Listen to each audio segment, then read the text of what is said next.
Hello and welcome to episode 189 of the Thinking Lsat podcast.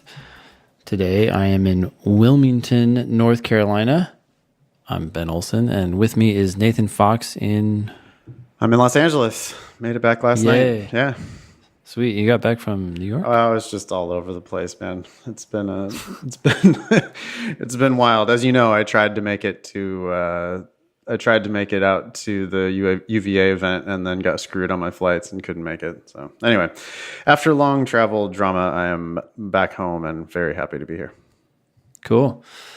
Welcome home, I guess. Can I say that even though I'm not there? I don't know. Yeah, you can say welcome home. Yeah. I'll be here for another whopping 2 days or whatever because I'm going to Seattle University. April 20? Oh, yeah. Okay. So the show airs April 22nd, and I will be in Seattle tomorrow, April 23rd, as you listen to this, and giving a talk at 12:30 p.m. So you can go on our Instagram or on thinkinglsat.com or whatever and RSVP for that event if you want to come see me in Seattle. Awesome. Alrighty, and then today on the show, just a quick note here, we're going to have Nina Marinaro. She's a lawyer, a former yoga teacher, and currently the founder of Zen Prep, which helps LSAT students, law students, and future lawyers, I guess, really, strive for a better work-life balance. So she has a lot of advice for us there. And we're also going to cover a game. Huh? Is that right?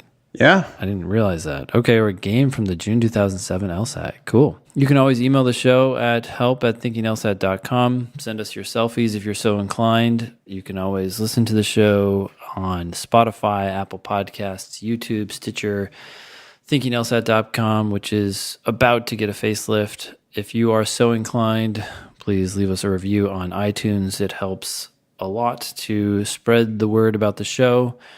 Daemon Updates. We've been working on the LSAT Daemon a lot this week. We made a lot of changes that people won't necessarily see to the algorithm and some other things like that. But as we continue to expand the mind of LSAT Daemon, we think that it is getting better and better at figuring out what questions to give people who use it. Great. And the user base continues to grow, which is exciting. If you still haven't joined the Slack group, email us at help@thinkinglsat.com and we'll get you in there and you can post questions and bugs that you see, and we can get on those quicker. Yeah, awesome. Thanks to our whole team for all the QA help and stuff as well. That we really appreciate everybody's efforts, and thanks for, I guess, just even to the user base reporting bugs and anomalies and stuff, and requesting new explanations. Just keep doing that. Keep hitting that ask button, and the Daemon will keep getting better and better. Yeah. Let's see here. I see here that we have a note that the last day to register for the June LSAT is May 1st. I thought I just read something that it was earlier than that. Well, let's look it up. Let's make sure we get that right information out. Yeah. Okay. Registration deadline is April 24th. So I don't know how we got May 1st in there, but yeah, maybe they changed it. I mean, they did change some dates recently. April 24th is the last day to register for the June LSAT. So that's the last for sure pencil and paper LSAT. Yep. And that's going to be 2 days from the air date of this show. So if you have to take the LSAT in the pencil and paper format, you better register right now.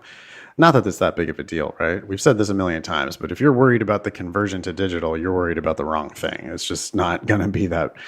I mean, it might be a shit show when they do the transition. Don't get me wrong, but eventually the administration of the LSAT on the tablets is going to be pretty seamless. It's the same test. There's nothing new, nothing real different going on. It's fine. Yeah, I hear that all the time, and I always tell people, look, you're going to like the digital LSAT because you're going to have more time. You don't have to bubble in questions and so forth. That will give you a little more time, a little less stuff to worry about. I think it's good. By the way, the registration deadline for the July LSAT is now June 4th. Okay.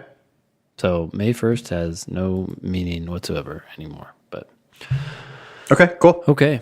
Yeah. So let's dive into, we have an LSAT fundamental on the first game in the June 2007 LSAT. If you don't have that LSAT, you can just Google it, June 2007 LSAT, and it will be a PDF that pops up, first search result. And we are in section 1. And in section 1, we're going to talk about game 1. Yeah, I think we're not actually calling this a fundamental because this is just continuing our coverage of the June 2007 LSAT. Oh yeah, I'm sorry. That's I don't okay. even know. Yeah, did I say that? I wasn't even aware of the fact that I said that. So that's where we're at today. It's okay. I think to the beach here. I'm pretty sure we will uncover some, and in fact, I know we will uncover some fundamentals. If you listened to the very beginning of the show, I am pretty sure we covered this game like 4 years ago. Yeah. So wait, why are we doing it again? We're doing it again because it somehow got lost. It got lost in in the archives. So we're gonna cover it again. But I do think that this game is a very useful game for beginners. I think it's a very useful game to just because it's a pretty straightforward sequencing game, but also because it's a game that is extremely susceptible to worlds and really pretty obvious for making worlds. Yeah, I think it's great. Should we dive in? Sure. Maybe I'll just start. I'll read. So this was the first game in section 1, and the way I have the June 2007 LSAT listed. And questions 1 through 5, it starts with a company employee generates a series of 5-digit product codes in accordance with the following rules. The codes use the digits 0, 1, 2, 3, 4, and no others. So now, stop a second. It's a 5-digit product code, and it can only use the digits 0, 1, 2, 3, 4. Then we have each digit occurs exactly once in any code. So all we're doing is just putting 0, 1, 2, 3, 4 in order. That's all these codes are. That's right. It's not like you're going to have 00112 or something like that. Every product code is going to have the digits 0, 1, 2, 3, and 4. The only thing that's up for grabs right now is the order of those 5 digits. I think there's a certain type of LSAT student who panics on this game because they think it's mathy. There is actual math in it. That's true. Because the next rule says the second digit has a value exactly twice that of the first digit. And I think people at that point, this is where one place where people can just completely lose their mind. Do you see people do that on this game? Like I'm always kind of surprised when people panic on this game, but I think that maybe they're doing it because of like math phobia. Sure. Yeah. It's also a general problem, I think, in games where you read a rule and you get the sense that there's multiple ways this could go down.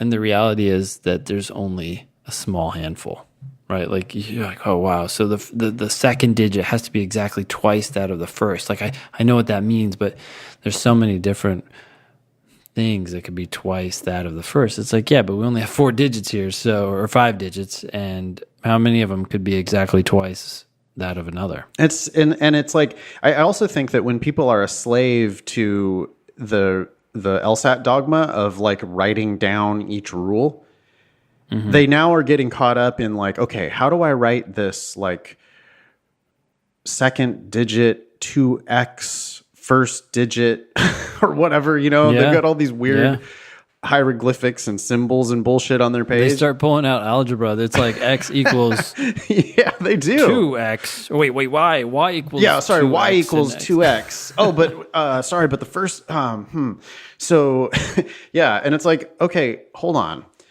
If you showed this to boy, you think all your boys would get it, Ben? I don't know about that. Sometimes I have faith in them that is not always rewarded. But yeah, my youngest is 6. So okay, so maybe not the 6-year-old. If I translated it though, I said this is what the rule is saying. I think you can figure it out. My buddy Andy lives in Napa, and he has a smart 10-year-old named Julian, and he brought the boys down here for a little boys' weekend visit where we just like basically played video games and played board games and goofed around and stuff. But one of the things that we did was we like to make it a little bit of like a enrichment weekend as well. There has to be some education going on. So Uncle Nathan, busts out the June 2007 LSAT, this game specifically. And I sit down on my couch with Julian and I'm like, hey, Julian, we have to do this before we can play any more, Star Wars Battlefront. Yeah. Let's do this. And he's like, I had to kind of help him. But when Julian saw that the second digit has a value exactly twice that of the first, and when I pointed him back to the fact that these are the only 5 digits that you're allowed to use, and you have to use each of them exactly once. And I said, Julian, can you find digits where one of them is exactly twice the first? He went like, well, 1 and 2 and 2 and 4. Yep. And I'm like, correct. And I think that's just the first, it's sort of blindingly obvious thing here. But if the second digit is twice the first, the second digit has to be an even number. There's only 2 even numbers on the page. Yeah. Sometimes people freak out and they want to make 0 and 1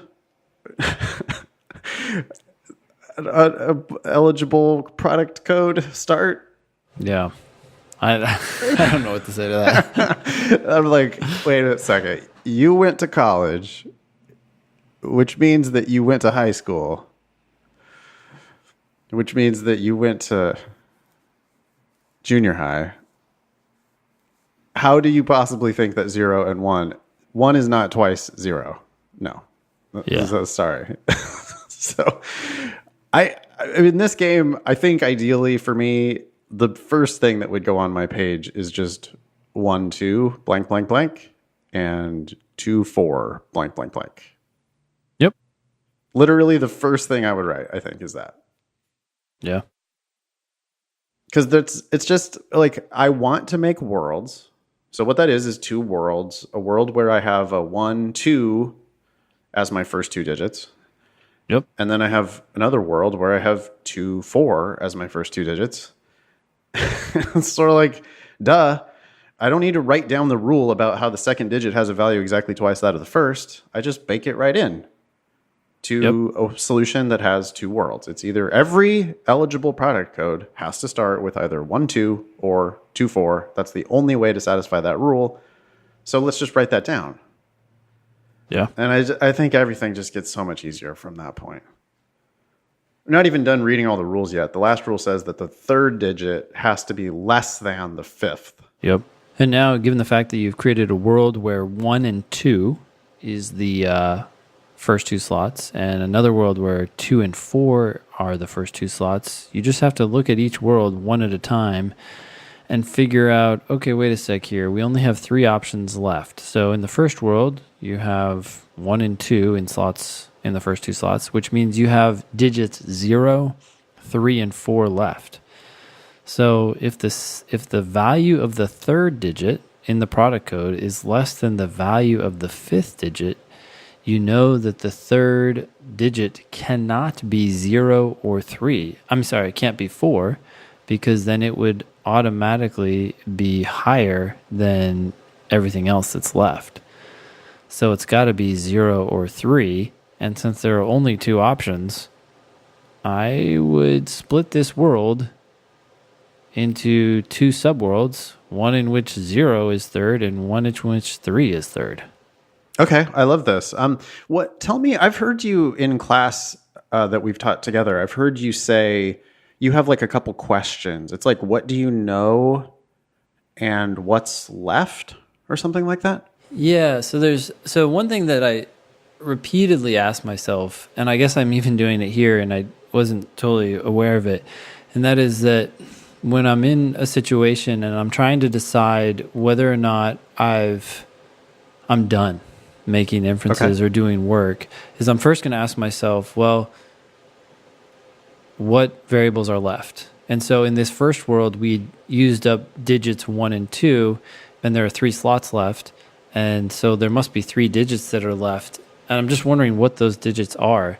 And a lot of times I'll encourage people to write down those digits because sometimes just writing them down is enough for them to go, okay, wait, hold on. I know something about this digit or I know something about that digit. But even if they don't realize it just from writing those digits down, my next question is, well, what do we know about them? So in this case, we have 3 digits left, 0, 3, and 4, because we've already used up digits 1 and 2 in the first 2 slots. And then the question becomes, well, what do I know about them? And we just learned that the third digit has to be less than the fifth. So the third digit can't be 4 because it's always got to be smaller than whatever is going to come last. And 4 is the biggest digit that we have left. So it's the 2 questions are who's left and what do we know about them. But I feel like it's a great test for figuring out whether you can do more work, right? Because that's a very common question. Like, how do I know that I'm done making inferences or figuring out the game? And it's like, well, one way to figure that out is to see who's still in play and what rules apply to those variables. And so not only does it help me make more inferences if I can make more inferences, it also helps me know that I can't make more inferences. Like if the variables that are left don't have any rules applicable to them, none of the rules apply, then it's like, okay, well, then these variables are truly free at this point, so it would be foolish to try to keep going because there are no more inferences. Yeah, I love that. I love the idea of writing down the remaining variables. So right now I have 1, 2, blank, blank, blank, and then I have a 0, 3, 4, like floating in space up above it.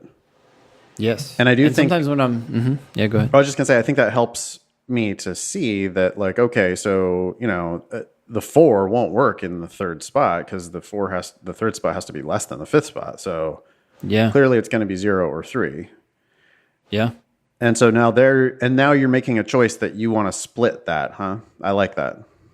That's right. Yeah. So, I want to go back for a half second. Sure. You said that you had 0, 3, and 4 floating in space around there. And that's exactly what I do. Sometimes I'll list them out and I'll use a comma to sort of signal to myself that there's no relationship here. Yep. I have that. I have 0, 3, 4. Yeah.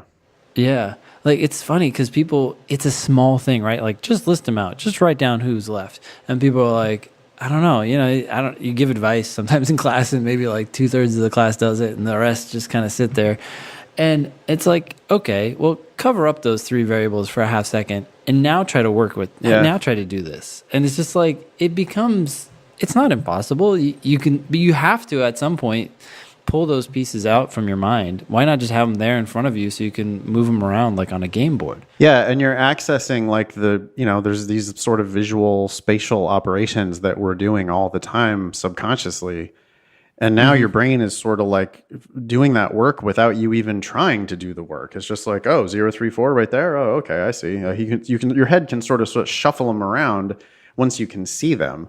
But if you can't see them, it's a lot more difficult. All right, so I really like this. All right. Yeah, then I have another 2 questions. I mean, I think fundamentally those 2 questions, who's left and what do you know about them, are the ones that I use universally. It's like I use that at the end of setting up for the game. I use that after setting up an if question, or just anywhere where you're trying to decide, can I figure out more things or am I done figuring out things?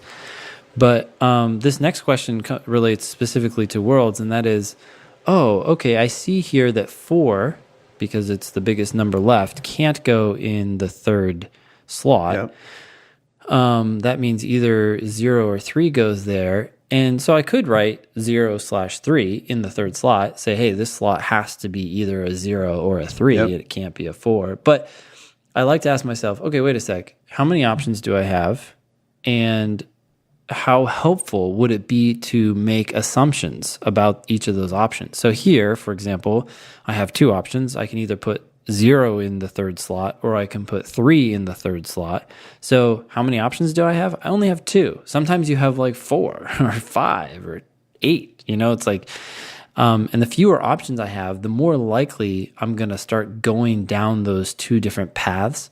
In other words, I'm going to create worlds on the basis of those assumptions. So assumption 1 here is that the third slot is 0, and assumption 2 is that the third slot is 3. So it's like, if I don't have many options, and it seems like it would be helpful to make those assumptions, then I want to go ahead and keep splitting up this game and make worlds yet again. So Yeah. here, Well, I mean, it's like if these are paths, it's like the fewer the paths there are, the more likely I'm going to map those paths out before I start messing with the questions. It's like, well, I can see that this is going to branch right here with either a 0 or a 3. Why don't I just explore what happens when it's 0 for a minute and then explore 3 for a minute? And then I'll move on to my 2-4 worlds. But I'll just sort of like do this exploration once at the beginning of the game so that I don't have to keep relearning the same thing a million times later in the game. And we're doing that because there are only 2 paths here, or there's a limited number of these paths. And so, hey, we might as well just get them on the map. Yeah, and I do want to emphasize that it's whether or not I create worlds is a function of how many paths or worlds I have to create or follow.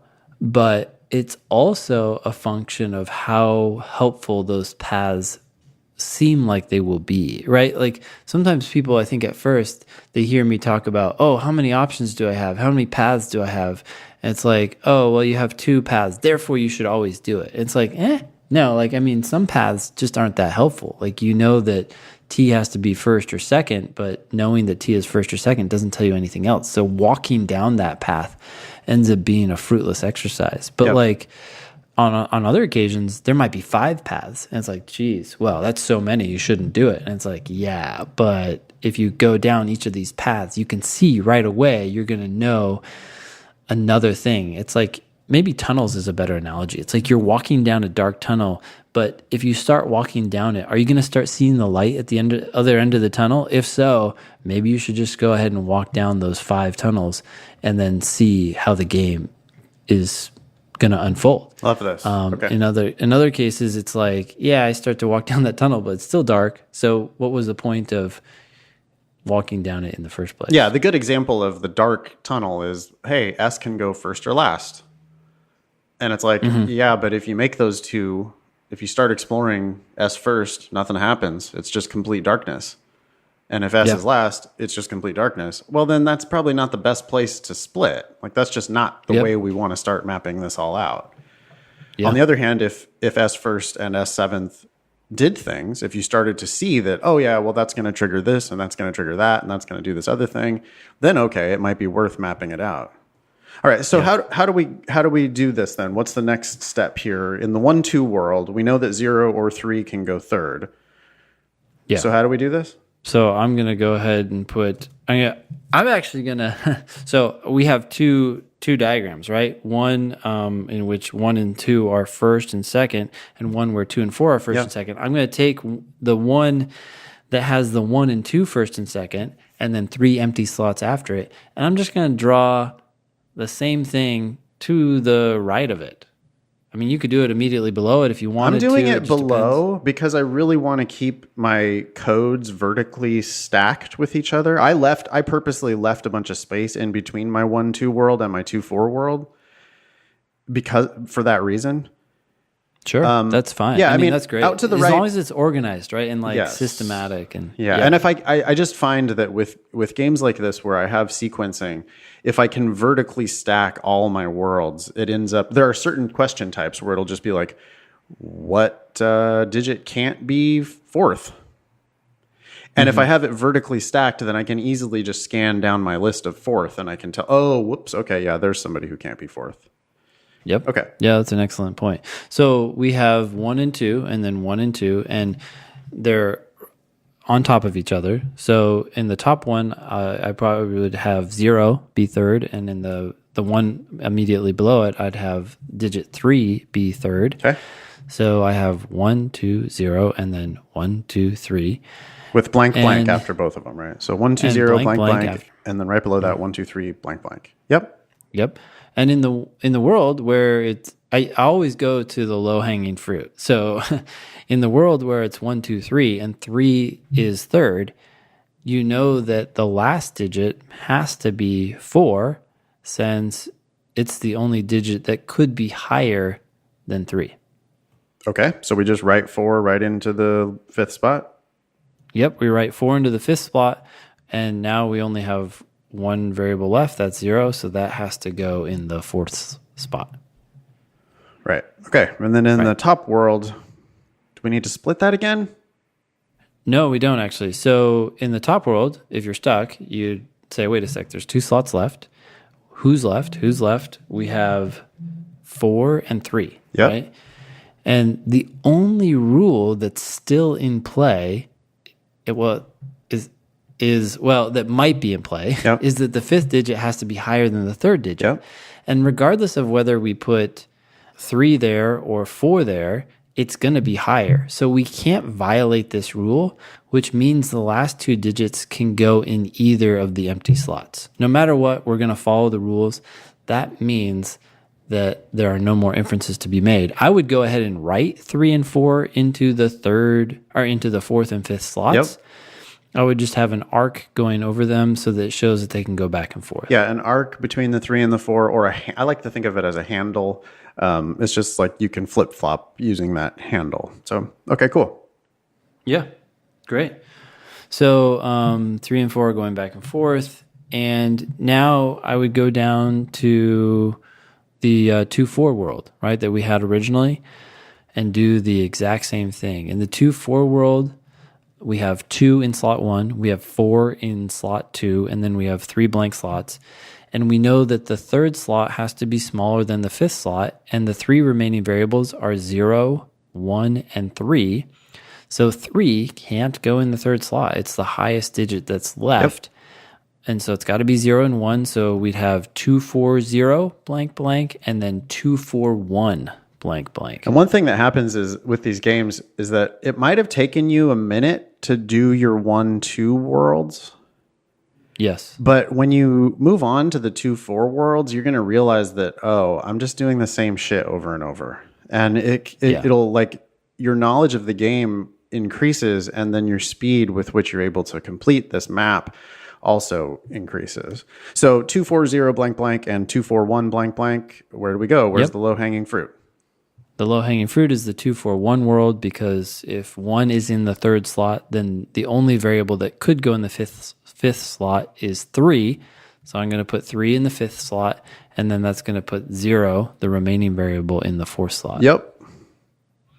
Okay, so we have 24103, and then in the world where 0 is in the 3rd slot, it doesn't matter whether 1 or 3 goes in the 5th slot because they're both higher than 0. So those can go back and forth between the last 2 slots. And so I'd write them in with an arc, connecting them to show that they can move back and forth. It is important that you write that arc. Sometimes people are like, or signal to yourself somehow that those variables can go back and forth. Because sometimes people will write in, well, they're like, hey, this could be true. It could be that 1 is in slot 4 and 3 is in slot 5.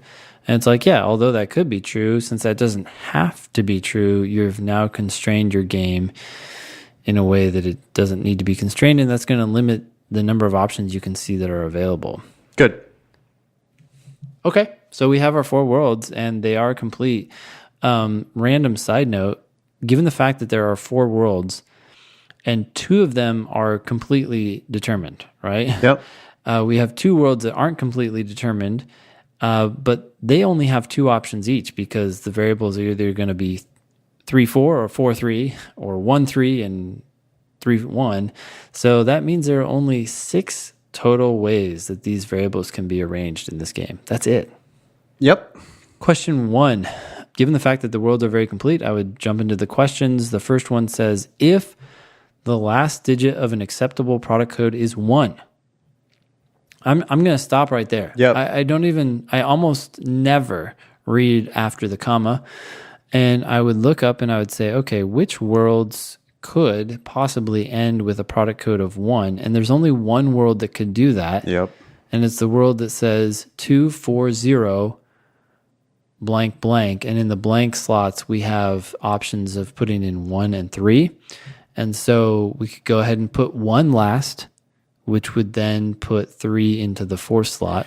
And if you want to write this down, you can, but you could also probably hold that in your head, right? I mean, Oh, yeah. For this game, like I hold stuff And this is something you'll get a lot better at, and something I was just talking about with my class the other night. We were doing a much more complicated game, and I was like, can you see this in your head? Can you hold this? And some of them were like, yes. Most of them were like, yes. And some of them were like, I don't know. And it's like, okay, we'll just write it. But as you get better and better at these games, the more stuff you can easily hold in your head, which means you don't have to draw stuff. So if you do a good setup that has a lot of drawing, it frees you up to just do almost all the work in your head later. Yeah, it's very fast. Right. When I see this question, if the last digit is 1, I also, again, I don't read the rest of that. I certainly don't look at the answer choices. I just glance at my setup and I go, oh, well, there's only one world where that can happen. I would have to flip-flop the 1 and the 3. And so it's going to be 24031. The answer is 24031. Yep. And then now it's like, okay, ask me whatever you want to ask me. Yeah, and the funny thing is, sometimes people too are like, but wait, you could have figured out the answer before you even like set the 1 and the 3 into spots. And it's like, yeah, but it just doesn't matter. I just do whatever work I can beforehand and then start looking at the answers. My response to that is always, okay, great, this time. But other times you might not have known that. You might have gone, oh, it's only possible in this world, 240. Okay, let me check the answer choices. And then if you don't, the answer choice could be 3 is in the 4th spot, right? That's not the answer here, though. And so it wouldn't have been as easy as just glancing at it's only in the 240 world. That's enough to answer the question because the answer turns out to be A, the first digit is 2. Yeah. But the fact that you would have been able to take a 1 second shortcut there, I'm not in the business of looking for 1 second shortcuts. I'm in the business of racking up correct answers. And on something that's this easy, I would just say, hey, 24031. Okay, ask me any question you want. And they say here, which one must be true? The first digit's 2. Yeah, duh. Yeah. Because it's the first question, maybe I would go through the wrong answer choices here just to be 100% sure.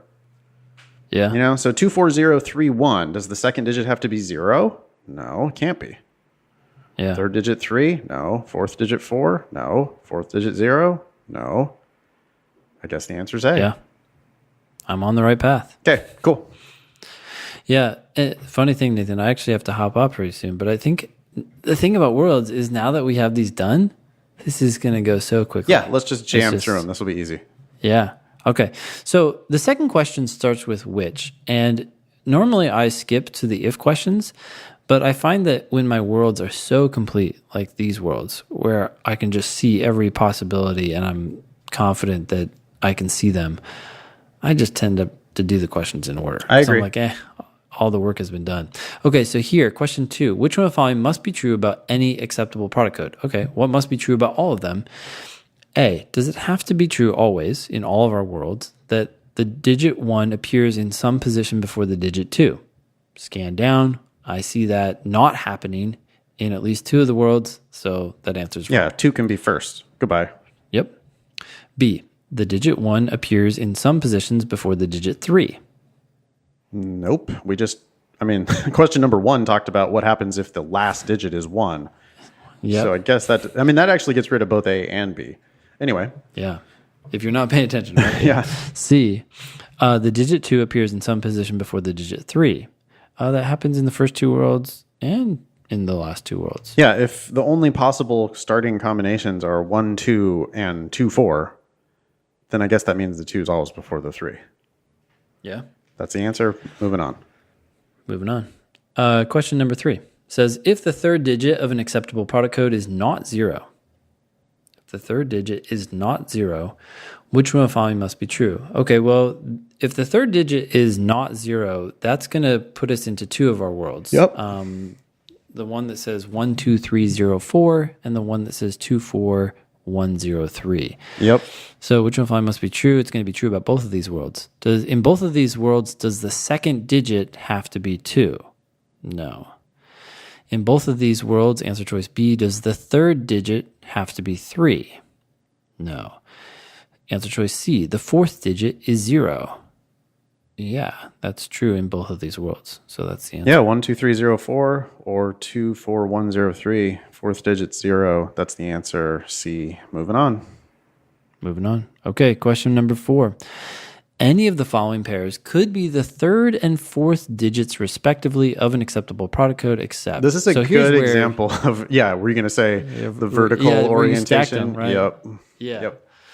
Okay, cool. So the fact that we stacked these all on top of each other, thanks to Nathan's recommendation, we can just scan down and see if these two digits, it does say respectively. So this is the order that they have to be in.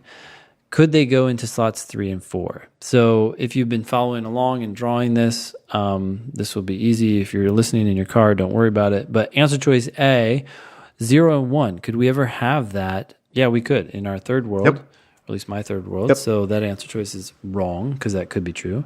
0 and 3, the same world, so that's out. 1 and 0, that happens as well. 3 and 0 happens as well. 3 and 4 never happens because the only world in which 3 could be third is the 1, 2, 3 world, but the fourth digit there is 0. So that is why that is the answer, because that can never happen. Questions like these are so much easier when you've made worlds because you've just anticipated all of the wrong answers. It's just like, yep, we can do that, we can do that, we can do that, we can do that. Nope, can't do that one. That's the answer. Yeah. Moving on. All right, last question. Yeah, 5. Which one following must be true about any acceptable product code? Okay, again, must be true about in all of our worlds. A, there's exactly one digit between the digit 0 and the digit 1. No, we've seen cases where they're more than one digit away, so that's wrong. They can also be right next to each other, so yep. Yep. There's exactly 1 between 1 and 2. Nope, the first two worlds violate that. C, there are at most 2 between 1 and 3. No, we could have 3 be last and 1 be first, so there would be actually 3 digits between them. That's in the first world, if you're following along. First world. Yeah. Yep. D, there are at most 2 between 2 and 3. Nope, I'm seeing in the last world that there are 3 between 2 and 3. Yep. And then E, there are at most 2 between 2 and 4. At most 2. So 2 or fewer. In the last two worlds, 2 and 4 are right next to each other. In the first two worlds, 2 is second. So that the most digits that could come between them are 2. So answer choice E is correct. Yeah, even when 4 is last. 1, 2, 3, 0, 4. The 2 and the 4 can't get farther apart than that. And there's 2 digits in between. So number 5, E. Yeah. Cool. Last thing I would say here is if you find yourself testing out individual answer choices, you either have not done enough work in your original diagram or you have not done enough work in the question itself before you looked at the answer choices. Yeah, completely. That's just a good sign that you could have gone deeper into the game before messing around with answer choices. Yeah. Cool. Well, should we run through anything else before we do so? No, I mean, I think we can leave it there. We're obviously going to have to go get our interviewee, Nina Marinaro. So we will do that right now. Enjoy. Today on the show, we have Nina Marinaro. Nina, you're a lawyer, a former lobbyist, and yoga teacher. And I guess you've started your own company recently, or when did you start your company? I started it at the end of 2017, and it's only been recently that I've gone full-time with it. Okay. And wait, what's the name of the company again? So Zen Prep is how it started because I initially focused on wellness during test prep. But now that I've gotten some interest from practicing lawyers as well, I just changed the name on my socials to Love Lawyer Life. But yeah, the company is still called Zen Prep. Alrighty. So you reached out to us because you have advice for, it sounds like, not only people who are preparing for the LSAT, but people who are in law school and then eventually lawyers, right? You're basically looking to help people in the legal profession have a better work-life balance. Is that a good summary of your mission?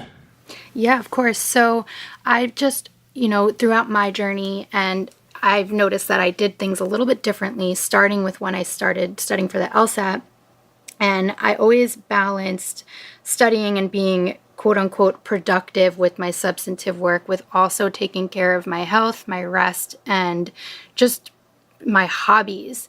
And I've found that that has paid off for me in the long run, because when I found that I wasn't taking care of those other areas of my life, my performance in school and work suffered. And I've noticed a trend among this with my other friends throughout law school and practicing as well. Great. Yeah. So most of our listeners are of course, preparing for the LSAT, preparing to start the lovely journey of law school. What is some of the most common pieces of advice that you give to people in that situation? Sure. So that's a great question. The biggest piece of advice that I give to people is know your why. So it's important to go into LSAT prep and the law school application process with a strong sense of why you're doing what you're doing, especially in this day and age where it's not like it was 10, even 20 years ago, where there was certain traditional professions that you went into just because. There are so many resources at your fingertips now, and there are so many opportunities. So for you to choose law school, it's got to be something that you really, really have a strong reason for, whether it's to make a change in your community or to have the money to take care of your family. Whatever it is, you need to identify that now, because it just gets harder as you go along. And I'm not saying that to discourage people, but I'm just saying it to give a realistic expectation that the LSAT is just the first step of many, and it's the first of many trials that you will have to go through to prove yourself to be successful in this profession. So identifying a strong reason why will keep you going when things look really overwhelming, or when you just lack motivation, or when other people will say things to you that make you just feel crappy, because that will happen too. And yeah, that's my biggest piece of advice. So you've listened to the show before, and you know that we discourage people from going to law school all the time. So we might be some of those people who might be discouraging people. If someone doesn't have a why, I would say, it sounds like maybe this isn't the right path for you. I mean, maybe they could be sensing something that they haven't made explicit in their minds yet, but how do you encourage people to figure out their why if they don't have a why? So that is absolutely a great point. And I have to admit that I am totally someone that discourages people all the time too. And I hear you guys say all the time in the podcast, do not pay for law school. And as someone who really I had such a strong why going into law school, and I didn't pay for law school, there were still so many times I wanted to quit and thought it wasn't right for me. And so especially if you find that you are in a situation where you have to pay and you're doubting things, it's okay to take a step back and take a break. So with that said, if you are still, no matter where you are in your journey, if you are still not sure of the overarching reason why you want to go to law school, and it's not just because you don't know what else to do, because there's so many other things you could do. I definitely use journaling, but I know it's not for everyone. Whatever it is, find some kind of internal practice where you can really sort out what you want to do. For me, it's journaling, and I find that I can get a clear mind after I move my body. So exercise goes in with that well, and then I sit and I journal and I unfold things like an onion, or unpeel. So I'll ask myself, why do I want to take the LSAT? Okay, because I want to go to law school. Then I'll ask a second layer. Well, why do I want to go to law school? Because I want to be a lawyer. Why do I want to be a lawyer? And for me, it was personally because I like control over things. I like to have control over my own life. I like to have control and the knowledge of what's going on. I don't want people to make decisions for me. I want to be actively participating in the conversation.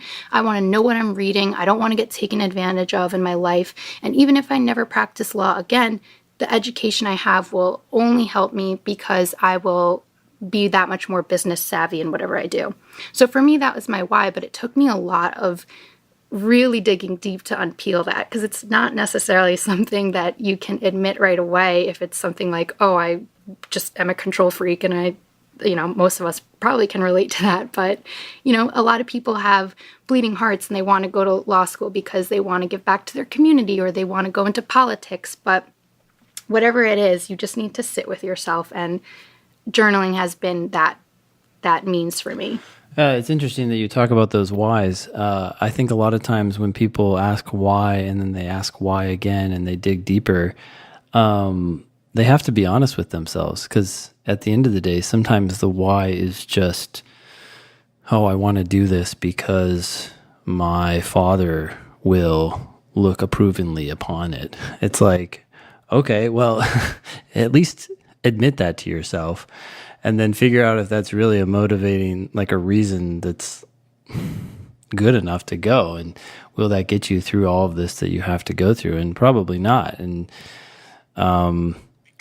anyways, yeah, it's like you have to be honest with what your true motivation is. Is it money?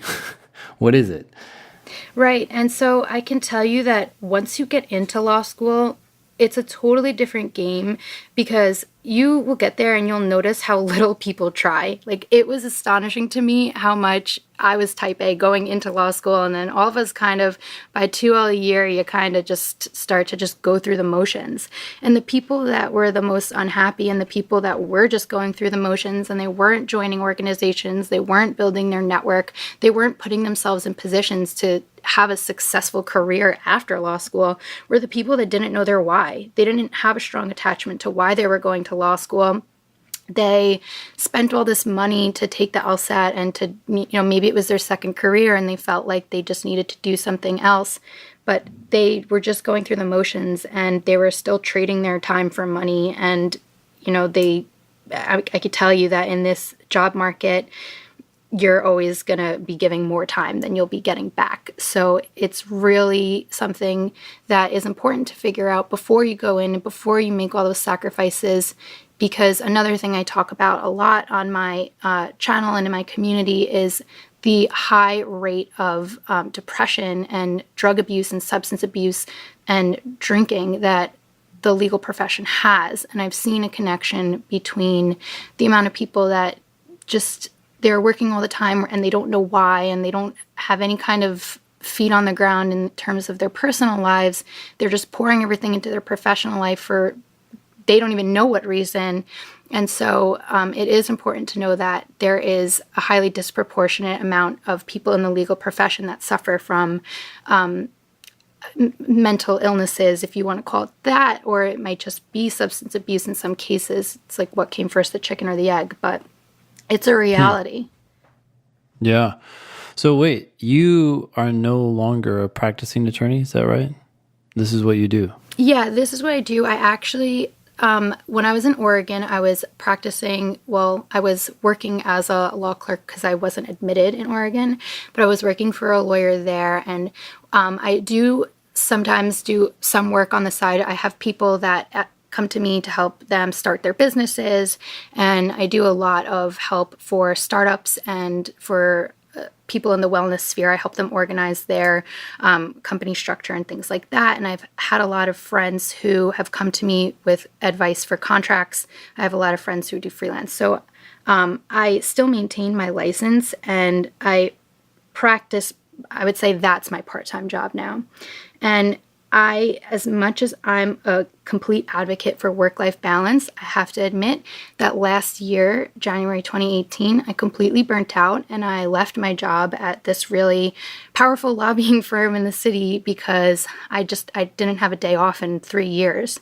And as much as I was going to yoga and trying to cook for myself and doing things that still made me feel fulfilled, it wasn't enough because I wasn't honest with myself. I got what I perceived as a dream job and I thought I had to hold on to it. But when I went to some of the networking events and meetings with politicians and I was standing in rooms with people and I looked around and I didn't see anyone with a lifestyle that I wanted to emulate, I had to be honest with myself and I had to say, okay, I need to do something different. So that prompted me to go and travel. And when I was traveling, I met a lot of people who were digital nomads and expats. And that actually propelled, while I was working on Zen Prep, I was traveling, and that actually propelled my side business of helping my freelance friends that I would meet draft their contracts and help them with things like that. So what was your why going into law school, and what's your why now? Has that changed?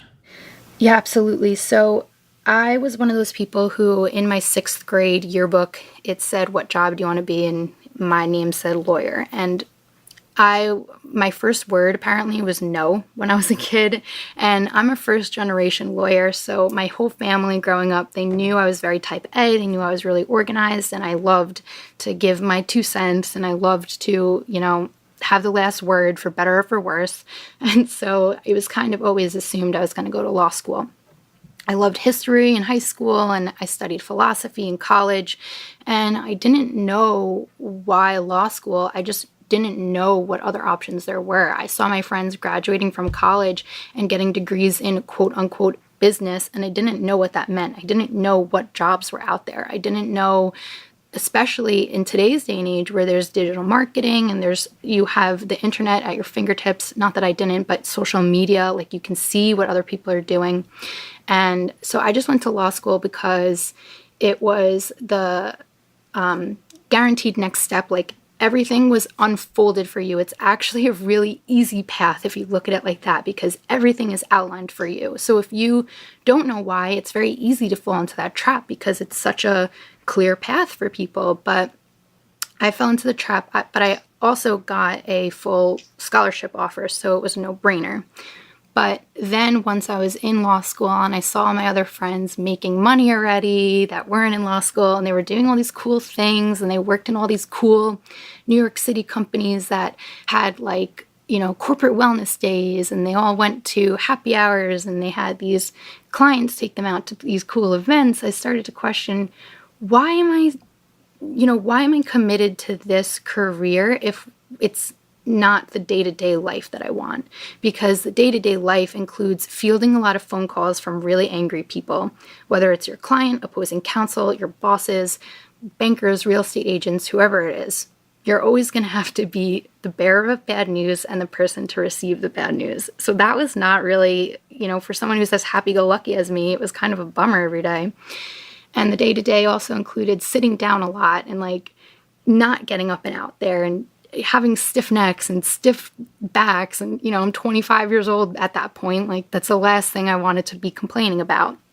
So then my why changed into, okay, well, I'm really grateful for this opportunity because I went straight to law school from college as a 22-year-old, and I had no business skills and I had no knowledge of the way the world worked before then. So at the very least, I got a free education with so much information that can translate to success in any other field.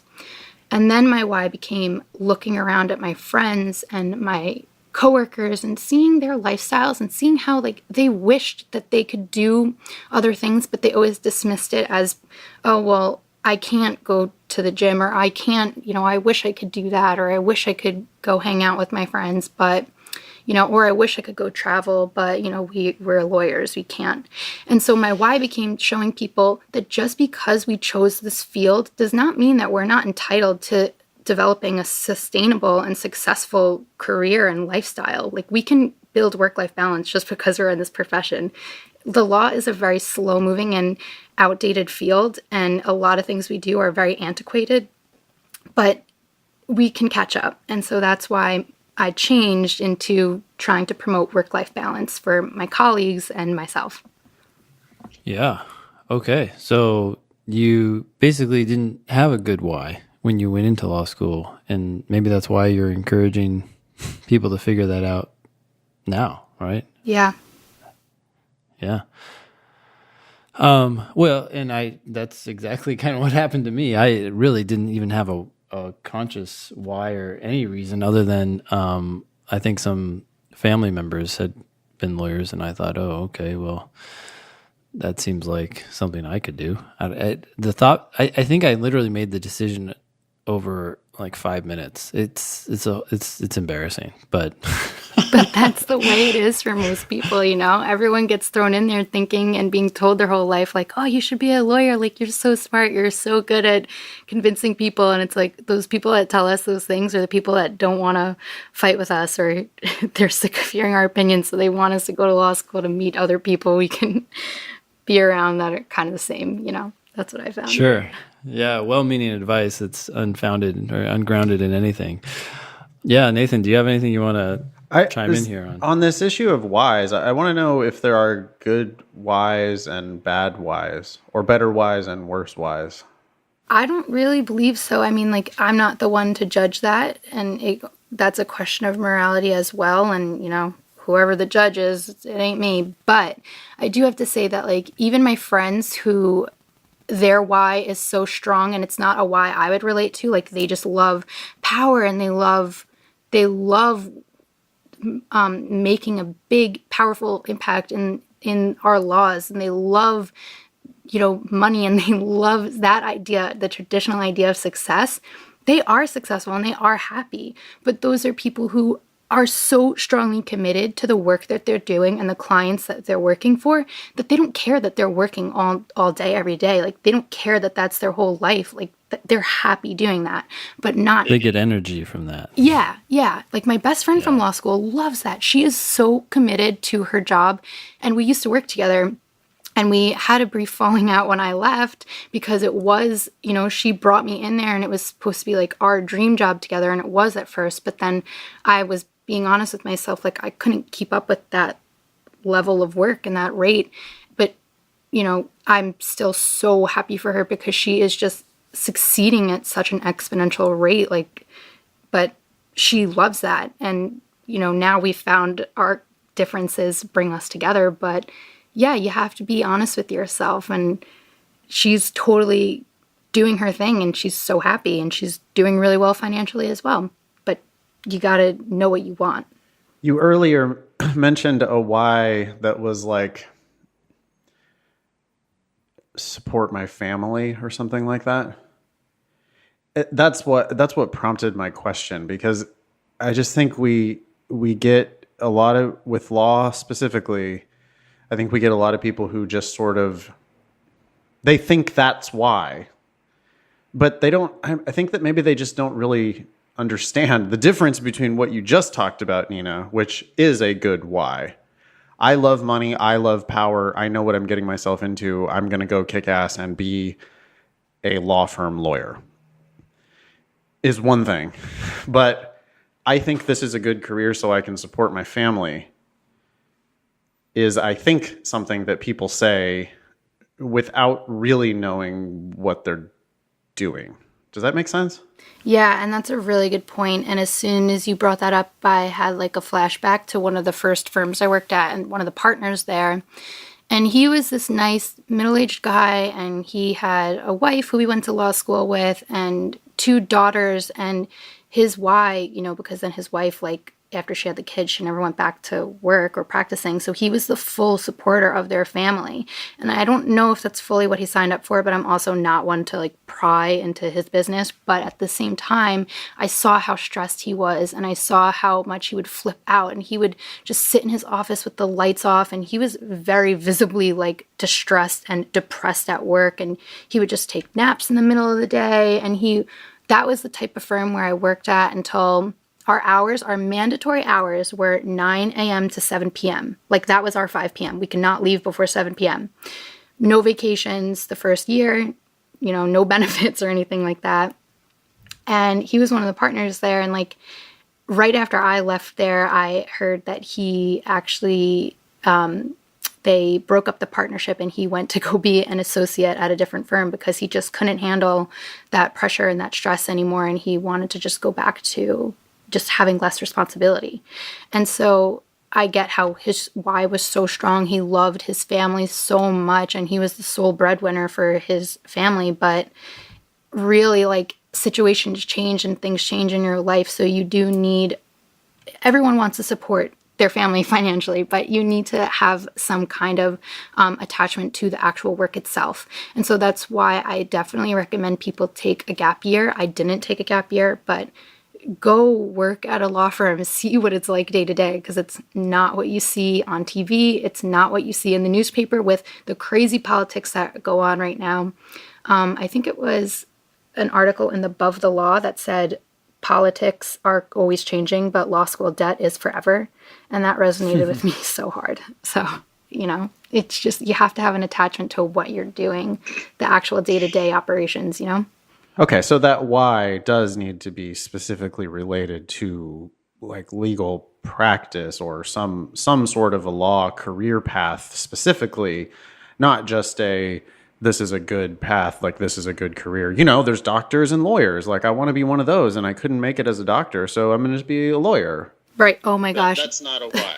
That is so funny you say that, because in law school I looked around and a lot of the times I was like, so where are all the people that were, no offense to anyone, where are all the people that were too dumb for med school, huh? Because that's what it kind of felt like. It felt like a lot of people were there because they wanted a traditional profession. They wanted the clout that came with it. But if you don't go, and I'm not saying that you have to go to a T14 law school, and I'm not saying you have to score. It's great if you can score in the 90th percentile or higher on the LSAT, but you don't have to be a lawyer. But those people that don't, you need to have other motivations. Like for me, when I had my scholarship, I was obviously going to go through the motions and finish and graduate and try out the career, because why not? Like, I didn't have any debt. I didn't have any other skin in the game other than my investment and my time. But for the other people that just want to, I see all the time in some of the forums I'm in, people are like, oh, I'm going to start studying for the LSAT, in May for the June LSAT, and I want to get into law school by the fall. Like, is that enough time?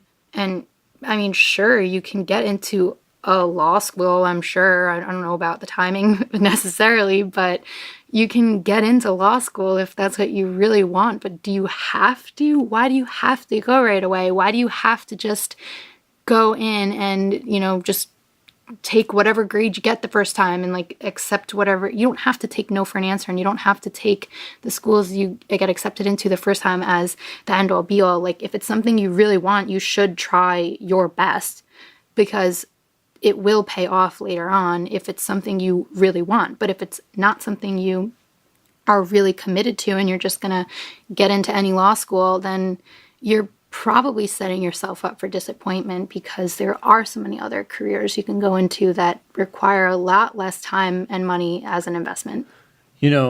One thing that I keep thinking about as we talk about all of this is that I don't have the numbers correct for this, but there's a general rule that I've heard that if you look at hours worked for just workers in the U.S. in general, if you look at workers who work 10% more than the average number of hours worked per week in that industry, they tend to make 40% more than everyone else.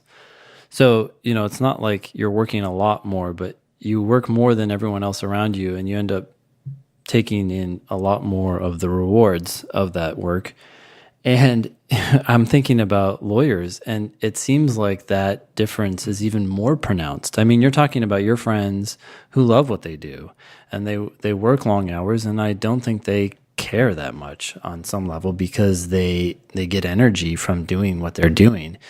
And we see that. Those people are at big law firms, and they're making $160,000 a year starting out, because they also worked a lot in law school, and they worked a lot on their LSAT. Like they enjoy this to a point where they can put in more time than the people around them. And it might not even be that much more time, but it's enough to make them substantially different in the final outcome. And we have those lawyers who leave, and they're making, they're in the bottom distribution, and they're making something like $45,000, $50,000 a year.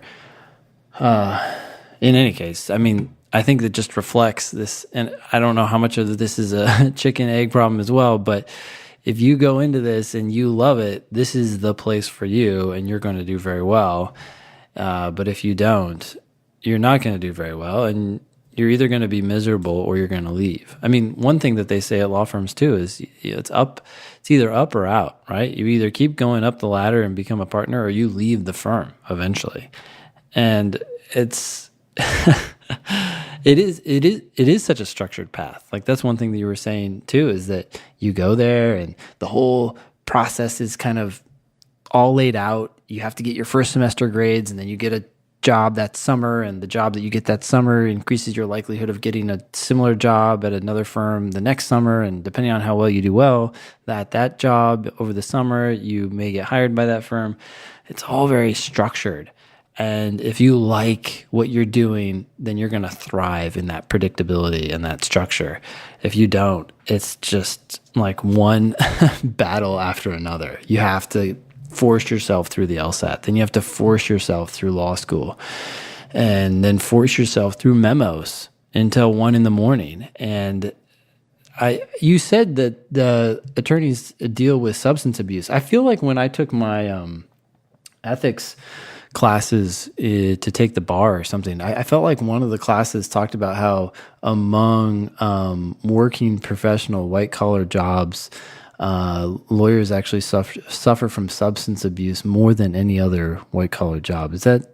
Do you know if that's true? I don't know that it matters. It's significant, whatever it is. Well, I think it does matter, but I don't know the exact numbers. That I don't know offhand, but I've seen it like so many different places. I've seen it in the New York Law Journal. They come out with articles almost every week or every other week about some like big law associate that passed away from drug overdose, or, people that have changed their lives around doing something like what I'm doing because they've suffered from substance abuse. And actually in New York, because I'm licensed in New York, after you pass the bar, you have to take one CLE program, like a continuing legal education credit. So for those of you who are still unaware of what happens after law school, you still have to I spent like $1,000 out of my own pocket last year taking credits for, continuing your legal education, keeping your license. But in any event, right after you pass the bar, you're required to take this specific class, and it's all about substance abuse. And there's in the law, and how, just because you get drunk during your lunch meeting before court doesn't mean that you're not fit to be a lawyer unless it affects your performance. But if you are suffering from alcoholism or substance abuse, know that the Bar Association has like a program for you, and they'll help you recover. So it was like a 4-hour or like a 6-hour long thing that I had to watch. And it was crazy, and it was so sad. But yeah, like I know so many people. I've met more people, and I've been exposed to more drugs in law school than any other place or time in my life. And I've gone to music festivals, and I've like done all that crazy stuff too, but not crazy stuff like drugs. I'm just saying, like, I've done, I'm from New York. I've gone out in this scene. But the place I've been exposed to the most drugs that surprised me was in law school. And that is, and there are people who function very highly. So you never know. Yeah. Well, I good questions. I mean, do you have any? That was that all stemmed, I guess, from your one piece of advice to figure out your why. Do you have any other advice that you like to give people who are going down this path? Yeah. So I want to turn it on to a positive note, because I don't want to have everyone, I don't want to discourage people unnecessarily. Like, if you know that you're not the type of person that would give in to substance abuse, and you know that you just want to work hard, but you also want to get rest, here's my big piece of advice. So recently, I don't know if you've heard the Dr. Rhonda Patrick podcast, but she's great. And she had someone on there recently, Matthew Walker. He's a sleep expert. And it was all about how pulling all-nighters actually is, sleep deprivation is low-level brain damage, and how you need sleep to transfer information from your short-term to your long-term memory. And if you think of your brain like a computer, you need sleep before a big event because it allows you to open up a new document, so to speak. And then you need sleep after your learning because it allows you to press save. So I had a whole big conversation with my community. And what I said is, okay, here are some other ways that you can succeed without pulling all-nighters. And trust me, I've pulled plenty of all-nighters, and I've never been like, oh, thank God I've pulled that all-nighter. If I didn't pull that all-nighter, I wouldn't have gotten that question right or something. Like, that's never happened to me. And if anything, it's made me perform poorly or more poorly on a test because I was moving slower. And all of these tests are time sensitive. So my big tips for if you want to do well and be healthy is to, number one, prioritize sleep. And it sounds so silly and it sounds like something so far off, especially if you're in college now, but figure out how much sleep you need, and it's different for everyone, and like just make sure that you're getting that amount of sleep at least during your test prep stages, and maybe not all semester in law school, but at least the last 2 or 3 weeks before the test. Make sure you're getting sleep. Make sure that you're, number 2, energizing your body in other ways with food, and the right food. So in my law school, we only had like the crappiest food ever offered, and so I had my club, I was president of the Environmental Law Society. We had a bake sale one year, and it was called Brain Food. And we would just sell food like that's actually healthy for you, you know, apples with oats and walnuts for your brain and all other kinds of snacks to allow you to fuel your body properly. And I know that's a big thing to ask for some people. They might not know where to start. And I'm not saying I'm the expert on diet, but at least make conscious decisions when you are studying. Don't go for the soda. Maybe go for just hydrating yourself. Take a glass of water. I promise you that can wake up your eyeballs, because you're gonna get your eyeballs hydrated, and that'll allow you to read. It sounds so stupid, but it works for me. And then other things you can do are make sure that you're organizing and outlining straight away. So I always look at the big picture first. The biggest piece of advice I got when I was in law school at orientation is to open up the table of contents or look at the syllabus and look at the big picture, because you might not understand what it means now, but as you're learning the tiny little details and you're getting lost in all these rabbit holes and black holes of discussions in class and in your mind when you're analyzing things, it really helps if you have a big picture. So find some kind of organization system that works for you and start early. And then the other thing I recommend is to work on your professional development and your personal brand. Maybe not your personal brand right away if that's so far removed from you and you're not even thinking about jobs yet. But the more you put yourself out there and you build your network and you join clubs and you interact with other like-minded people, they will help you along the way. Those people will pull you up and make up for any lack that you might have in your grades or in your in your LSAT performance, or if you didn't make the journal in law school or whatever it is. You can make up for any academic, and for the most part, once you're already in law school, you can make up for academic lack in other areas if you just build your network and find your community and the niche that you want to be in. Those things won't matter at the end of the day, because let's be honest, B's get degrees. Once you're in law school, you just got to graduate and pass the bar, and then all the other work you're putting in, you can find that job you love if you start early and start to figure out what you want early by joining communities and networking. And then last but not least is obviously to focus on strategies and substantive review, but really try to figure out the strategies and try to understand what you're doing. And you can understand what you're doing if you've looked at the outline and the organization. All the small details will fall into place. But figure out a way that you can really just make your workflow more efficient, because you don't need to put in 50 hours a week studying for the LSAT or studying for law school or the bar exam if you figure out what works for you early and then just set up a workflow from there, so that you know every time you have a class, you outline, then you condense it, then you practice writing out, your sample essay so that you can just answer it on the test really quickly. That's just an example for law school, but there are so many other ways that work. Just find what works for you. And so those are really my big 4 pieces of advice for productivity overall. Is just number 1, get some sleep, focus on your health. Number 2, move around. Just, again, your health, your sleep. I don't remember what number 2 was right there. Sorry. But number 3, definitely focus on your networking, your professional development, and your community, and getting real life experience and talking to people and being nice.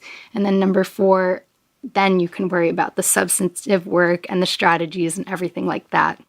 I want to ask a question about LSAT prep specifically. The LSAT's a little bit unique, or it's different from law school in that you can retake the test, and many people do need to retake the test multiple times sometimes in order to achieve their highest score. What do you say to a student who scores uh, 169 through 179 on 20 practice tests, timed, proctored practice tests, consistently in the 170s, maybe a 169 here or there, and then goes into the actual test and scores a 164. What do you say to that student? Just what's the first thing you say, I guess? So I was actually one of those kinds of people. And I have to admit that I only took the test once because at that point I was, I didn't know my why and I didn't know. And that was also when LSAC had the rule that you couldn't take it more than a certain number of times because I took it in 2011. But I kind of just cut my losses and went going. I don't recommend that for everyone because I wasn't exposed to things like your podcast and people online. Like I wasn't part of any online communities and support groups or anything like that. I didn't have any friends taking the LSAT with me, so I didn't take it again. If I could go back, I would say, all right, well, what's your end goal? Is your end goal to work in big law? All right, then you want to get into a T14 school, then you should take it again and take a gap year and take as long as you need to because you have it in you already. You're so close. Just work on your mindset, work on your stress management because that's the one thing that you can keep consistent. You can't control what logic game problem will pop up. You can't control how boring the reading comprehension passages are from one test to another, but you can control your stress and your mindset while you're going into the test. And the way you do that is you control your mindset while you're studying. If you're super stressed out the whole time you're studying, you're going to be even more stressed the day of the test. So what I did when I was studying for the LSAT is I tried to make it as fun as possible for me. I took it in June and I stayed up. I went to school upstate New York in Binghamton.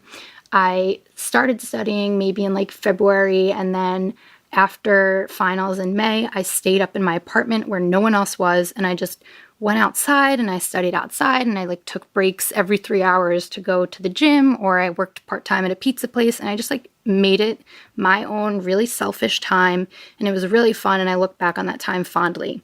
So I was very relaxed going into the test, and yeah, I didn't score as high as I could, but I also said like I wasn't aware of all the options back then. And I think I would have probably taken a year off to figure everything out and reapply, and retake the test and reapply. But I kind of just cut my losses and went with it because I did get scholarship offers anyway. But yeah, my biggest piece of advice would be to identify what is making you have performance anxiety. And if it is your mindset, then start working on that and you can totally get your highest score possible the next time around. How does she work on it? I mean, this is, sorry, today's the score release date. So Ben and I are both getting blown up with emails and text messages and phone calls and stuff from people who got their results today.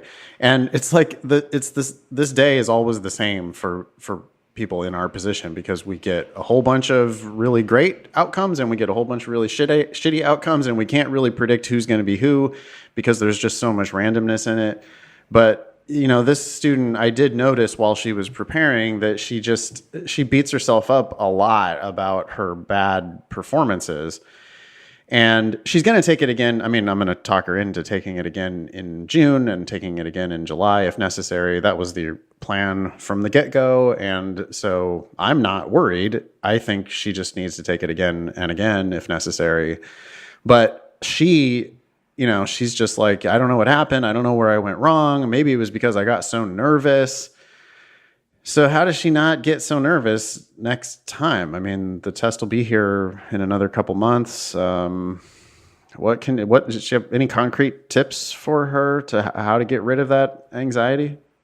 Yeah. So another thing that I guess preach is not the right term, but I guess I preach is that overwhelm is a choice. You can look at any goal, an obstacle, and it looks really hard to, like if you look at a mountain from really far away at the bottom, you're like, oh, I don't want to climb that mountain. That looks impossible. How am I ever going to get there?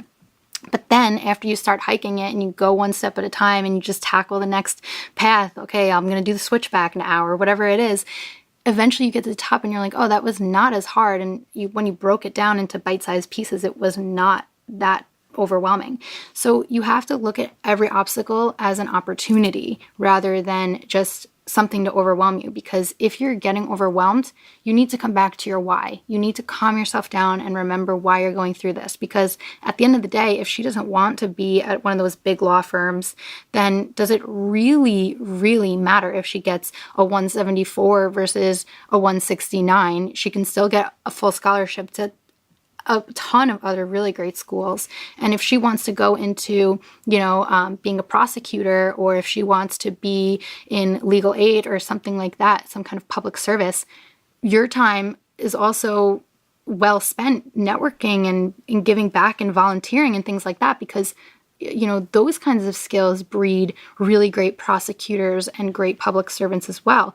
So it's all coming back to what is your why. And when you find yourself getting overwhelmed, you need to come back to your why and then use that to motivate you and propel you forward.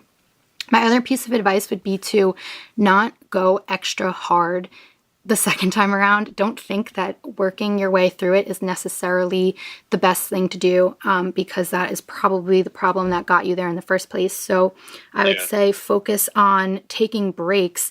And I was one of those poor people that took Kaplan, unfortunately. But the biggest thing I learned, and the biggest piece of advice I got back then, was to not study for more than 3 hours at a time. Because at that point, your brain is just like, you're not going to concentrate and you're not going to get the most out of the time that you're spending. So take a break, whether it's every 90 minutes or every 3 hours. And I did this during the bar exam too. And I swear it made the biggest difference in my test taking abilities on the day of the test. Just take a break after 3 hours, go for a walk, go get lunch with a friend. If you don't have other friends studying for the LSAT, that's great. Go hang out with people that are not studying for the LSAT. Don't sit on the Facebook groups and work yourself up on your breaks when you're procrastinating in the LSAT Facebook group. Like, go hang out with your other friends.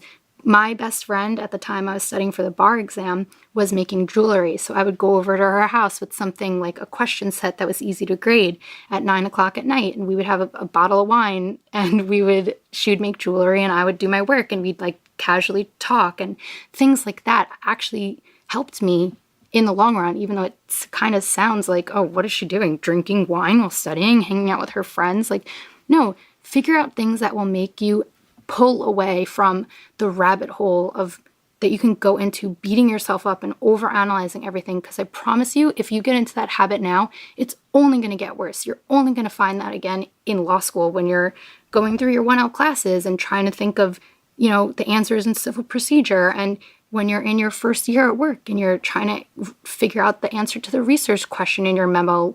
There's so many opportunities to overthink everything, but it's up to you to find what works for you. For me, it was taking walks outside and going to yoga.